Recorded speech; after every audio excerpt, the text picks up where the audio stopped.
Hello, everyone. My name is Dr. Alfredo Carlos. I want to thank, first of all, uh, Miss Jordan Hernandez for inviting me to speak to y'all. I wish I could do it live. I'm actually teaching my last uh, class for my Wealth and Poverty and Latino Communities class during your actual class, your meeting on Zoom. So I would love to at some point talk to y'all in person live. But I figured I'd share a little story with you as I kind of talk to you about really the importance of education and why I love teaching at the university level. Why I think it's really important for you all to get an education. My story is sort of really interesting. It might be very similar to some of y'all's story. As I mentioned, my name is Alfredo. A little bit of personal background for me. I was born in Mexico. I was born in Zacatecas specifically, but I grew up most of my life here in Los Angeles, specifically the harbor area of LA, so like south of South LA. And I grew up poor, and I know that's not something that generally people say or like are proud of. But for me, it's actually made up a huge um, a chunk of sort of like my life, not just being poor, but trying to understand poverty, trying to understand inequality. Um, and growing up, when you grow up poor, and like to give you an example, I grew up in an immigrant neighborhood. Was really dense. A lot of people lived in that neighborhood, packed up in tight apartment spaces. I grew up in a two-bedroom apartment, sometimes with like eight people living in the apartment. My bed was the first thing you saw when you opened the door, and so my perspective about growing up poor was really always influenced by this idea of the American dream. Um, and I heard the story. I'm sure it's a story that you keep getting told, and that you hear that if you go to college, that's the ticket out of poverty. That you can go to college and get a good job and get a good life, right? And I want all of those things for you. So I want to start off by saying that like I want you to have a good life. I want you to go to college. I want you to get a good job, and I want you to like do really well for yourself, on an individual level. And that's what motivated me to go to college. So when I was 16, 17 years old, I visited the University of California, Santa Barbara, and I went to college. I mean, I went to go see the campus. I fell in love with it. It's a beautiful campus. The people were super friendly there. And so I ended up applying. I got in, and I told Jordan the other day, the first thing I did when I got my acceptance letter is I opened it.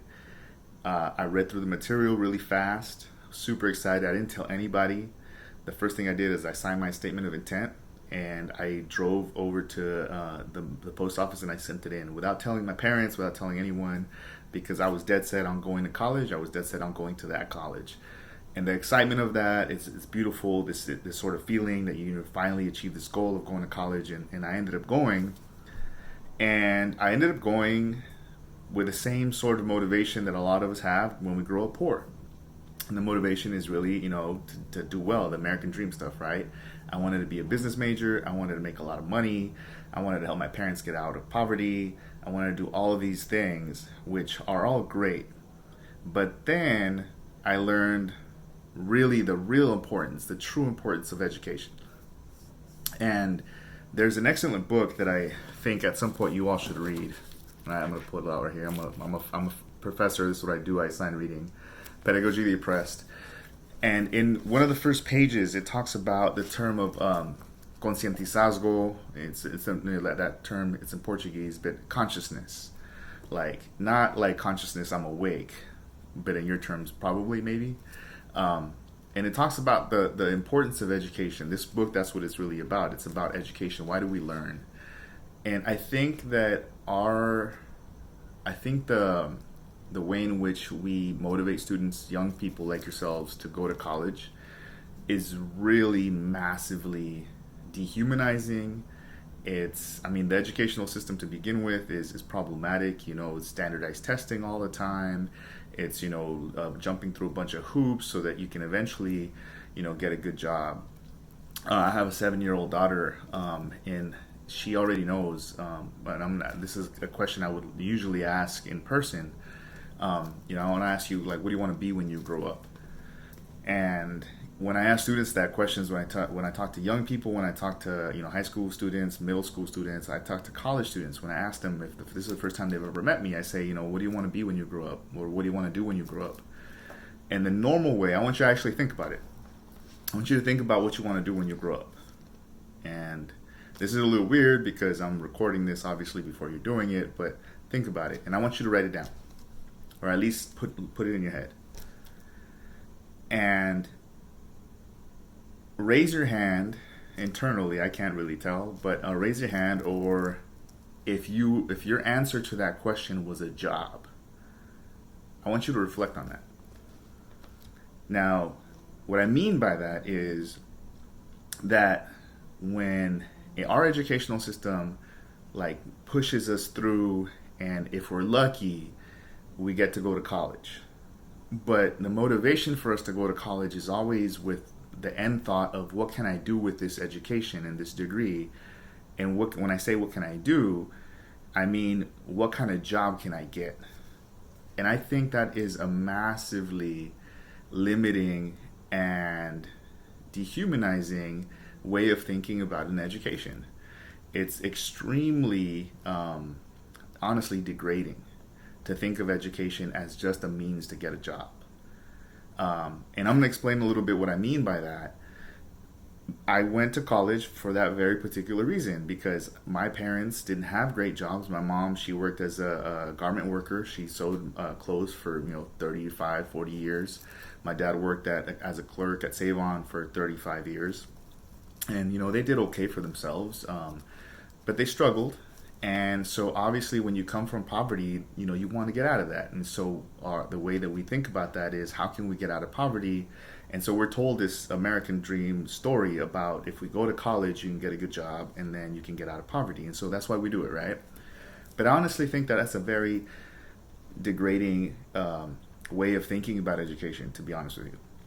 I think it's incredibly dehumanizing that my daughter at 7 years old, when I ask her that question, or she already has a response to that. She's been so socialized by our economic system that your real goal in life should be how you sell your labor power.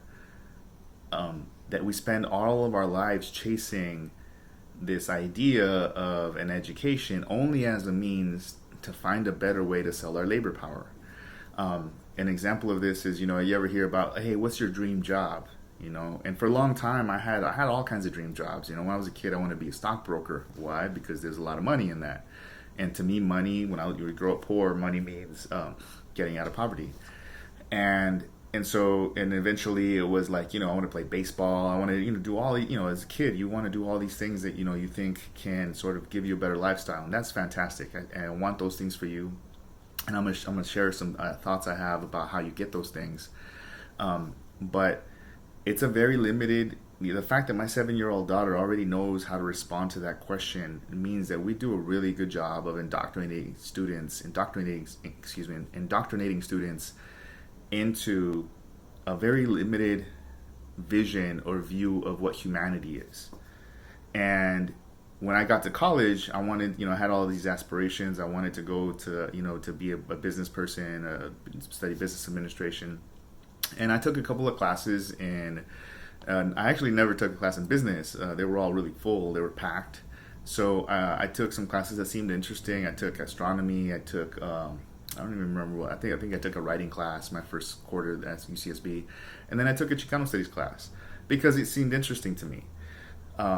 Because one, as a brown person growing up in a largely brown neighborhood in a largely brown city, for those of you that don't know, Los Angeles has more brown folks, and specifically, although it does have outside of Mexicans, it has the most amount of Mexicans in the entire world outside of Mexico City. So technically, LA is the second largest Mexican city in the world. Obviously, if you add, Central Americans to that, if you add, Puerto Ricans and other sort of Latin Americans to that, it gets even browner. But having grown up in California, which used to be part of Mexico, in a brown city, I actually never really learned a lot about like Mexicans, or brown folks, or actual any people of color. Outside of here and there, maybe in February you learn about Black History Month, a little bit about Dr. King, but outside of that, I didn't really learn about a lot of that. So what I did is I took this class, and the stuff I read was really interesting. It was really like motivating. The professor wasn't the greatest, honestly. I learned some in that class, but I think what I learned the most out of that class was actually with the students that I interacted with. I got really involved because people took the time. Back then, the University of Santa Barbara, California Santa Barbara, UCSB, was 66% white folks, and it was a really like a culture shock for me to grow up in a largely brown community, to go to a school that was like you can actually pinpoint brown folks on campus. I remember I would take a class that we had a lecture hall that had 1,000 students, and in that class I took a couple of classes in there. I took a psychology class, I took a history class, and a couple other ones in that lecture hall. And you imagine, like, it's basically an auditorium with a professor lecturing. And I remember looking around a sea of like white folks, and all walks of life. I befriended some of them, but like it's still like a culture shock to go from like brown LA to this space. And so you would look around and you would see other brown folks or people of color, and you would just instantly kind of nod your head like, hey, what's up? Like, like we're good. Like, I see you, you see me, and you befriend those folks. And so I decided to take a Chicano Studies class. And through that class, I met a lot of really awesome people. So tip number one, when you get to college, make sure you get involved, because you're going to meet awesome people who are going to teach you things that you're not going to learn in a classroom, or they're going to teach you things that are going to add to what you learn in the classroom. I took this class in Chicano Studies. I learned some history about the Chicano movement. I learned about some really like good sort of folks who've been struggling for brown folks for a while. Bert Corona, Cesar Chavez. I learned a lot of that awesome stuff. But by meeting people in that sort of space, they introduced me to a lot of other types of readings that complemented my education, and this was one of them. And so one of my friends, he handed me this book and he said, here, take a look at this. Because I was talking to him about what the purpose of education was. This is, remember, young Alfredo, like thinking he knows the world, he knows everything, thinking he's there to make some money. And, it talks about this concept of education and, this term concientizazgo, or education, or the purpose of education. And what Paulo Freire in this book basically talks about is how the purpose of education is to learn to perceive social, political, and economic contradictions. And what that means is that, like, your education should not just be about learning how to get a job. That's a very limited human experience. Your education should really be about liberation. It should be about liberating yourself.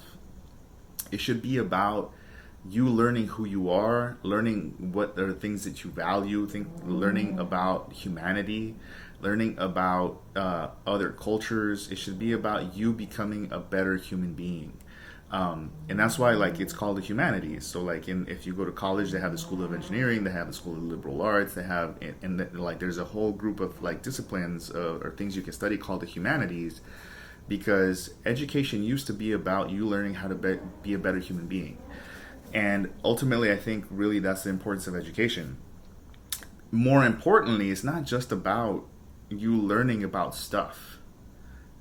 The second part that he describes in this book, and this is still on the first page, is once you learn to perceive social, political, and economic contradictions.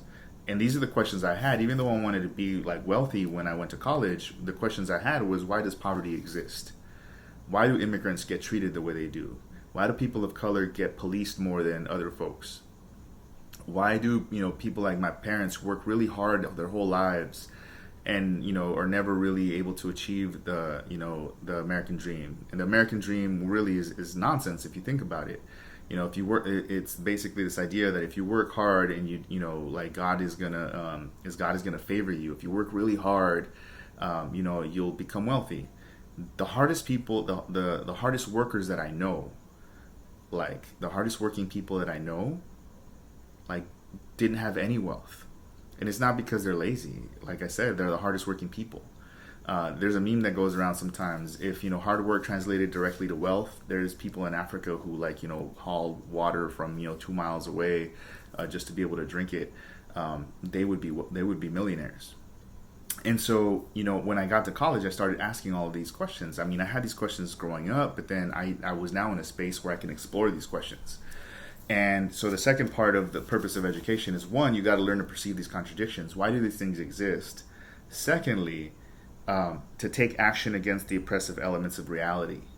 This is why we go get an education. We get an education so we can learn why do our parents have to work so hard? Why are they out of work right now during COVID-19? Or why isn't there enough money? Why is there a class of people called landlords, and why do we still pay rent to them? Why does poverty exist? Why does racism exist? Why does sexism exist? And so you learn the contradictions of why those things exist, but it's important not just to know that stuff and know why they exist. It's how do we change them? Ultimately, that's what education is really about. And this is actually one of the most important lessons that I learned in my education is trying to get over the idea that my education is connected to the American dream. Again, I'm not saying I don't want you to be successful. I do. I'm going to tell you really quickly, there's two ways that you can become successful. One, you want a good job, you got to learn a lot of skills. You got to learn how to be an organizer, you got to learn how to talk to people, you got to learn how to give speeches, you got to learn how to talk in public, which is the same thing. You got to learn how to communicate with others, you got to learn how to facilitate. You ever had two friends who were fighting and then you kind of get in the middle and you try to facilitate a conversation with them for them to hash it out and for them to squash it? You got to learn those skills. And some of you already have a lot of those skills. Some of you, through these programs that you're participating with Ms. Hernandez, you guys are learning some of these. You all are learning some of these skills. And so keep learning those. This is why I said get involved when you get to college, because getting involved in different student organizations and projects and Model United Nations and all kinds of things like that, that's going to allow you to build those skills, to practice those skills. Two is that's also going to allow you to meet people, network with people. Every single job that I've ever gotten, I got it because somebody I knew told me about that job. And then I applied for it, and with my skills, I was able to get it or earn that job because I was qualified for them. So people will tell you about jobs, and people will hire you because you're qualified for them because you've taken a lot of time to build those skills. But for me, education is much more important than that. It's more it's a very limited, like I said, very limited experience to view education solely as a mechanism to get a job. It's completely mind-numbing, and to do that. People ask me, what do you want to do when you grow up? Right now I'm a professor and I enjoy it, but maybe one day I don't want to do that anymore. And so, I start a business. Maybe after that, I want to do other things. I don't think that human beings were created. If you believe in the Creator, you believe in God, you believe in sort of some kind of creation story.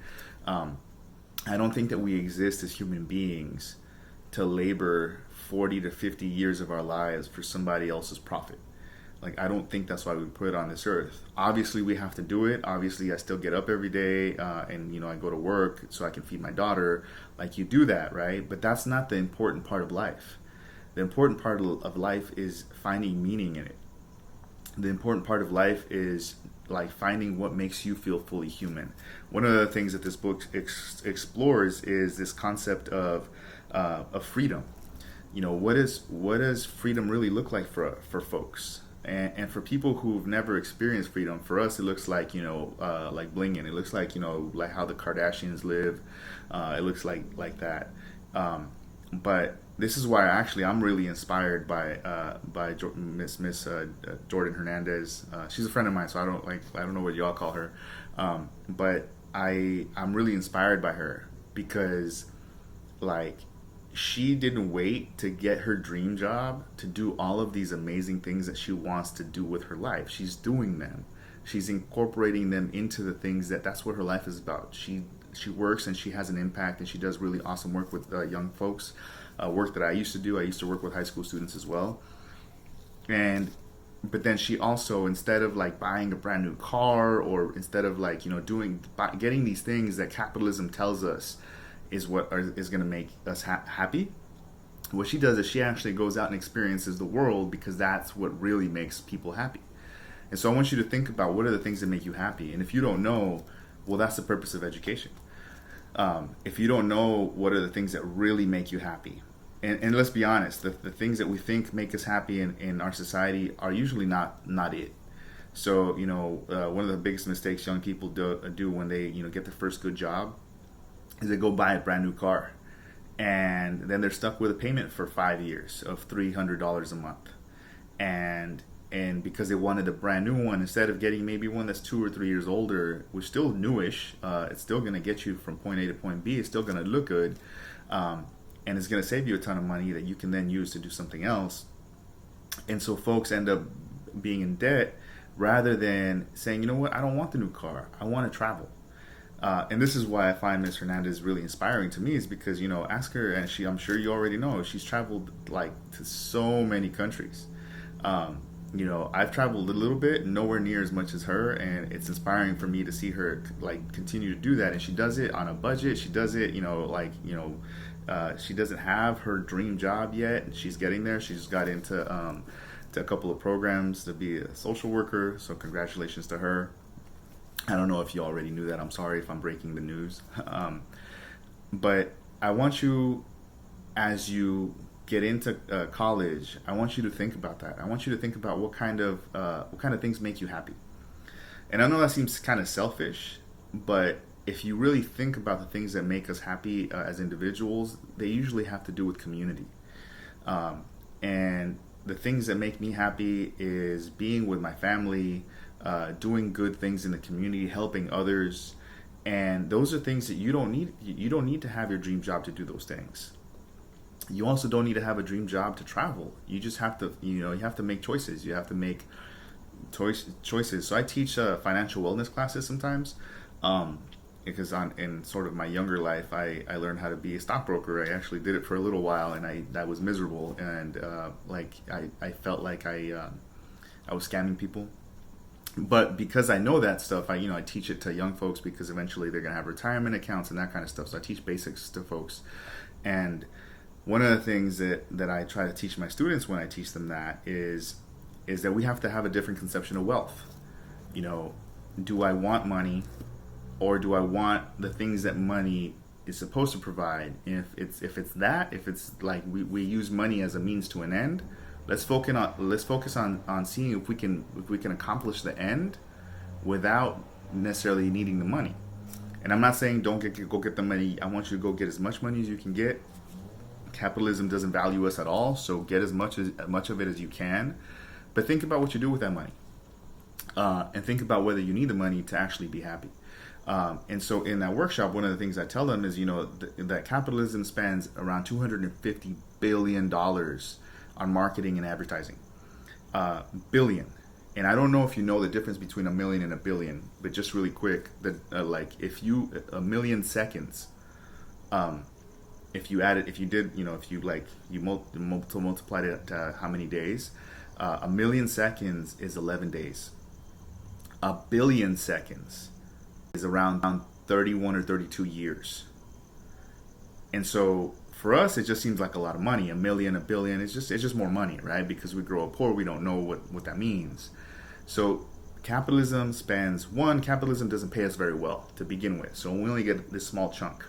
And then they spend $250 billion trying to take this small chunk away from us. They hire psychologists, they hire all kinds of people who are trained, and they're much more powerful in knowing how the human brain works to get us to buy things that we don't really need. So the purpose of education is so you can struggle and fight against those things, to fight the urges to get new stuff, to fight the urges to buy things that aren't going to really make you happy. And so to think critically about the role that you have in society. Hey, maybe if I'm buying Nikes, like, where are those Nikes made? Who's getting exploited because I'm buying Nikes instead of buying, another brand that treats its workers better? like, and I'm not saying, there's no way that we can all be pure. Like, I'm wearing a jersey. This was probably made in a sweatshop. But we can try and minimize the damage that we do. And it's hard. It's hard to, to be educated that way, to get an education, to really think critically about the exploitative relationships that we engage in. But this is really, I think, the value of education is for you to learn how to be a better human being, for you to reflect on what makes you feel happy and feel like a human being, and to develop those things. Because at the end of the day, when you look back on you're on your deathbed, or you're talking to your best friend when you guys are like 80 or 90, and you look back at your life, are you gonna really value? You're gonna be like, yes, I was a lawyer and I love being a lawyer, and maybe you love being a lawyer, and that's fine. Or are you gonna look back and say, you know what, being a lawyer was just how I paid for all of the things that I really wanted to do in my life. Being a lawyer, or being a doctor, or being, a computer technology person, or in my case, being a professor, was just how I funded like the actual human part of my life. Now, if you think about it, we spend a huge majority of our lifetime at work, 40 hours a week if we're lucky. In this economy, maybe 50 or 60 hours a week. And then, so we spend most of our time in a place that's not very friendly. We don't like it. And the reality is, a lot of people don't even end up with a job that they want. And so we don't have a lot of time that we actually get to enjoy to ourselves. Like, there's nothing wrong with Monday. There's nothing intrinsically wrong with, like, Monday as a day of the week. We hate Monday because in capitalism, we have to work on Monday. We have to leave our actual life and go and engage in this work life that we have to do to make sure that we have an actual life outside of that work. And it's one of the things that I think is really problematic about just the society and the global society that we live in, is that we have such a distorted view of what humanity looks like.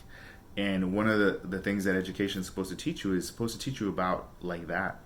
It's not just a, how do I get out of poverty sort of shtick. Like, yeah, you should learn how to do that. But one of the ways that we get out of poverty is by working collectively together. And this is why, I really value social justice education and Chicano studies, to be honest with you, Chicano and Latino studies. And I teach, I forgot to mention, I teach in political science and Chicano Latino studies. And the reason I teach in both departments is because for me, I'm really influenced by solidarity in movements, right? Like, I think, like, if we are out, like, so I might have made it, right? This is one of the problems that I find with the American dream, is that, okay, maybe I made it, right? I made it out of my neighborhood.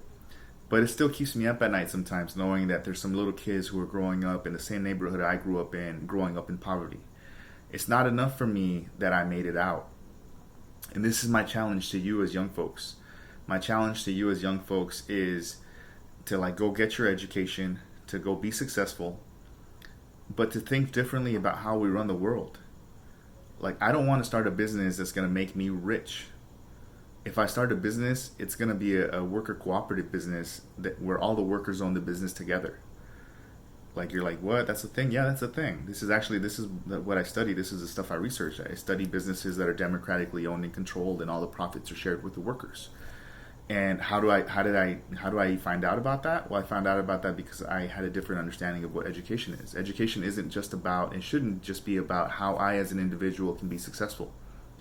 Like, capitalism in the economy we live in tries to isolate us, and tries to isolate us to be individually successful. And if we're ever going to make it out of this collectively, if you care about Latinos, if you care about people of color, if you care about underrepresented communities, you can't just care about yourself and you individually making it out and saying, well, yeah, eventually when I have a lot of money, I'll help other people. That's not how it works. We have to change the way in which the society is structured. We have to change, who benefits from the structures of the society. I often see a lot of folks who'd be like, yeah, like, we have to promote Latinos and Latino entrepreneurship, and that's awesome, right? And one of the guys who gets a lot of credit for this is the guy who invented Hot Cheetos, or, the flaming hot Doritos. And And so he's a Latino, right? And his story is really fascinating. He was a janitor at Doritos, and he had this idea, and he pitched it, and like now he's the vice president of like, I don't even know his title, but I know he's the vice president in the company Frito Lay, and he's a millionaire now, right? And like people want to aspire to that. And one of the things I always tell students, like, nah, man, that's not cool. Like, okay, yeah, he's a millionaire, yeah, he has a lot of money, but let's actually think critically about why he has that money.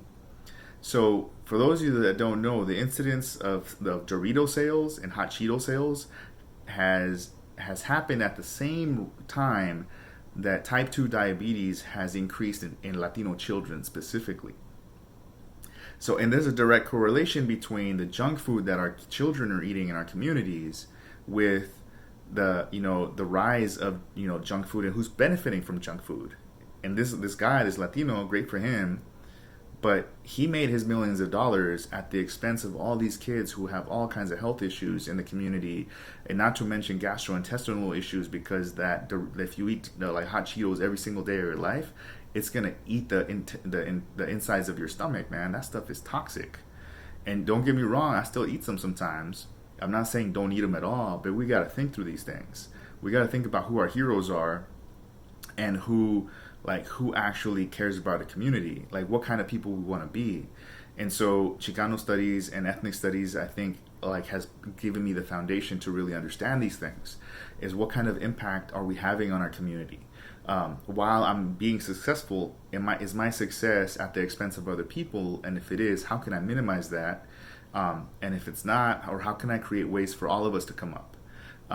And so one of the things that was really imparted on me, and the reason I'm actually filming this in front of this is, if you see this poster, it says Sembrando Ideales. That's from the Ejército Zapatista de Liberación Nacional in Mexico. And they started a revolution. It was indigenous people who started a revolution because they wanted a world where many worlds fit. What that means is they want a world where, it's not so another way I can put it is, it's not enough for me to make it to the top when there's still people at the bottom, and people that are going through experience that I grew up with, that maybe some of y'all grew up with in poverty. It's not enough for us to come up. Like Drake has a song, started at the bottom, now I'm here. Like, what good does it do that I'm here? I'm not even there, but if I was there, like, if there's still people who are growing up in a similar condition that I grew up in, that's not progress to me. And I learned that specifically studying social justice movements, and that's why it's important to understand, like, the history of our people. Why are Latinos historically most oppressed? Why are Latina women the lowest paid in our society? Like, so go get an education that teaches you these things. At the same time, the second part of that is, you got to take action against those oppressive elements. Getting an education isn't in and of itself revolutionary. The revolutionary piece comes with you taking action. I don't mean revolution like violent revolution. I mean like revolution as in changing the political dynamics in a society, changing the political power. Who has political power? Latinos are going to be the majority in the state soon, over 50%. I think right now we're at 40 something. We're actually the largest demographic in the state. But are our politics different? Who's suffering the most from the economic crisis we're in right now? Latinos are. And so if we're going to change that as a community, that means that we got to think differently about success. It can't just be individual success. It has to be collective success. And ethnic studies and studying social movements and social struggles gives you the base to do that. And you can do that at the same time as, another major. I majored in history. I have friends who are doctors, who majored in bio, but also double majored in Chicano studies. And guess what? If you want to be a doctor, like, you might be really good at the bio and the science of it, but what do you do every single day of your life when you're a doctor? You work with people. So you need to have people skills. And so ethnic studies gives you the historical context that you need to work. If you're going to be working with Latino communities, you're going to be a doctor in a Latino community or an African American community. Don't you think you should know something about that population and sort of the history of those folks? And then we get into the social determinants of health. I don't want to give you a sort of a lecture, but a couple of things I wanted to just highlight is that And so I'm going to read to you one of the most impactful things that I read that try to understand sort of the Chicano Latino experience. And it comes from, 1969. I'm really inspired by like high school students and young college kids who were trying to change the society that they lived in. And they got tired of being brutalized. They got tired of being sent to schools to only be like laborers. And they wanted to go to college. And so they got together in this conference in Santa Barbara. It's no relation. I didn't know about this when I chose to go to UC Santa Barbara. It just ended up working that way. And they got together and they created a plan for like, how do we increase Chicano education? And really the way that they were conceiving of education is really different. It's the way that I'm talking to you about what education's about. And so they talk about how like that the role of education is really about recognizing the historical task confronting our people. What is that? Where are our people? Why are immigrants suffering the way that they are? Why does this presidential administration target our communities the way it does? And how do we change that?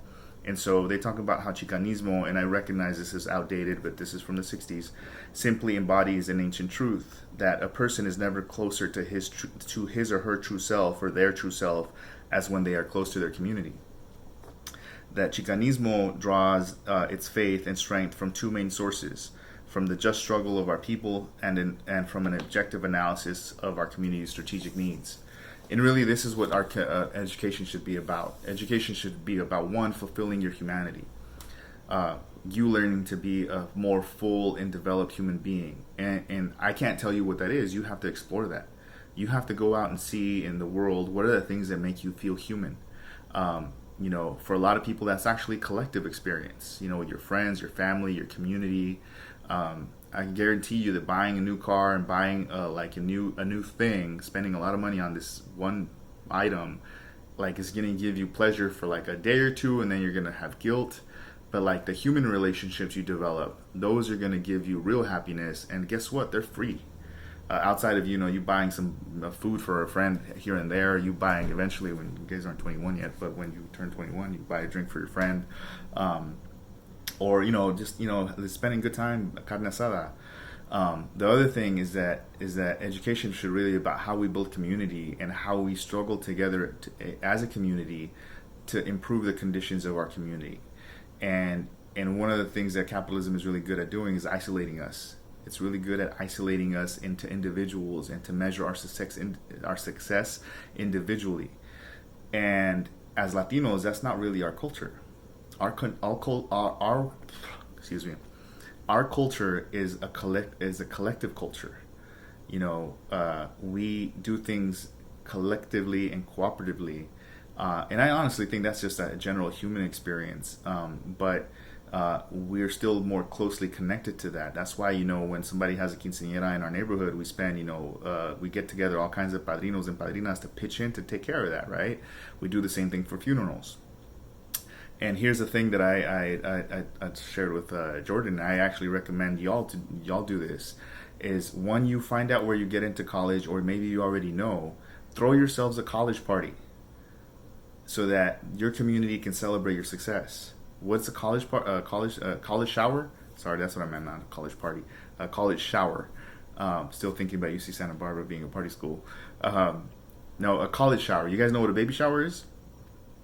So you know what that is? Do this exact same thing. Get a bunch of people together to pitch in, except we're not pitching in for a baby. We're pitching in to send you to college. To say, you know what? Yes, we want to celebrate the fact that mijo, mija got into this university, and guess what? They need help. And I think a lot of our cultural values can translate that way. So just to wrap up, because I know I've already been speaking for a while, think about your education as an opportunity for you to develop your humanness. And I know that sounds really cheesy and it's silly, but like seriously, think about what are the things that make you happy. Traveling, and if you want to travel, like think about where you want to go.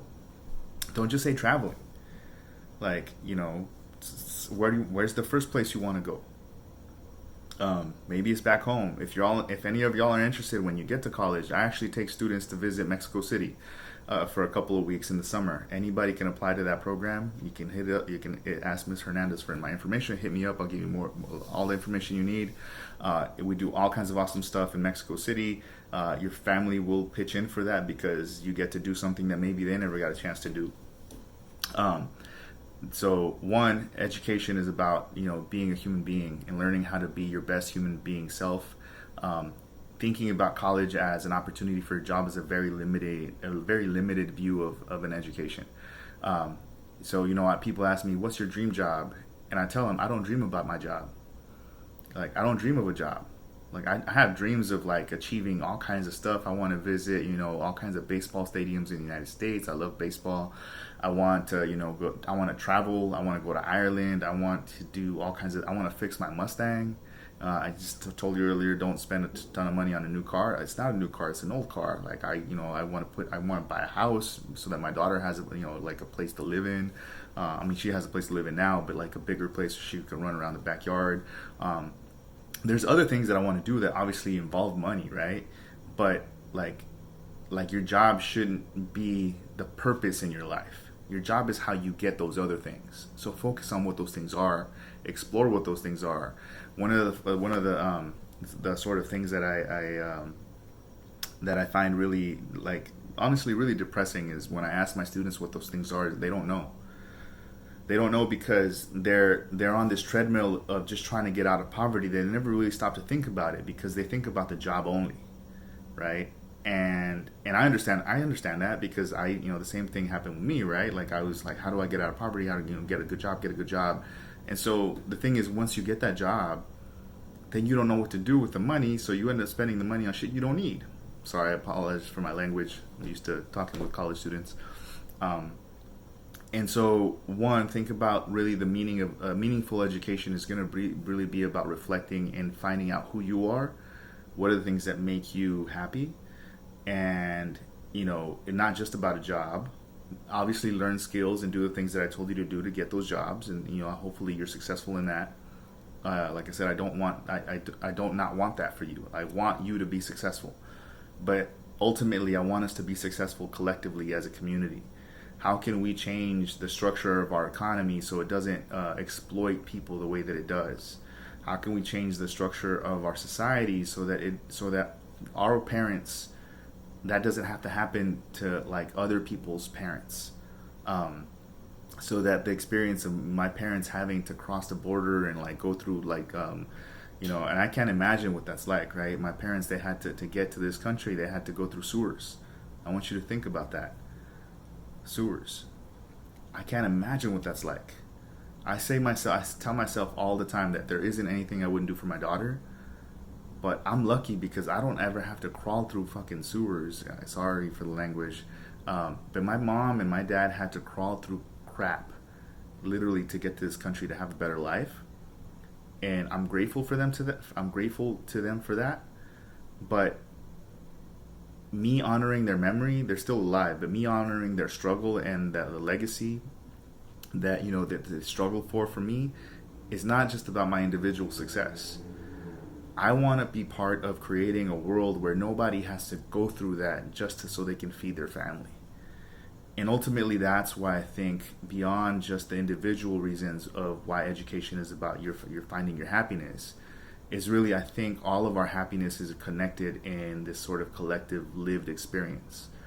I think if we create a world where, nobody has to go through that experience to be successful, I think a lot of us would be happier. It would contribute to our collective happiness. And so I hope that you take the opportunity that you have in going to college and getting an education to not just get a job. Like, obviously get that, go get that bread, but also, think about what kind of impact you want to leave on this society and this world. How do you want to contribute? And I'm not saying that individually you have to go save the world, but we need people to think differently because the people that came before us started that process, but it's now up to us to change the dynamics of our world so that, like, you don't see, like, all the mass poverty that's existing. Our community is going to be suffering. How do we create a world where that stuff just doesn't happen? And we're only going to be able to do that together. So I thank you very much for listening to me for 45 minutes. Man, I can go on. I'm more than happy to have a conversation with y'all at some other point, to do a Q&A, maybe with Mr. Hernandez can set that up. But remember, the whole point of getting education is, one, be successful individually, but like ultimately, like how do we figure out and deal with the needs that our communities have in a way that changes the dynamics, so those things don't exist for other people. And ultimately, I think that's really the value of education. Like, and it's very limiting for you to think about education just as a way to get a job. Do that, obviously. Keep repeating it, and I'll repeat it like a million more times. But like, I want to create a world where it's not just me being successful. I want to be successful with others. I want all of us to come up together. And I hope that you think that way at some point too, and that your university experience provides you the opportunity to learn how to do that. And I hope you all have an amazing time at whatever university you end up at. Thank you very much for listening. Take care, and I'll talk to you soon at some other point.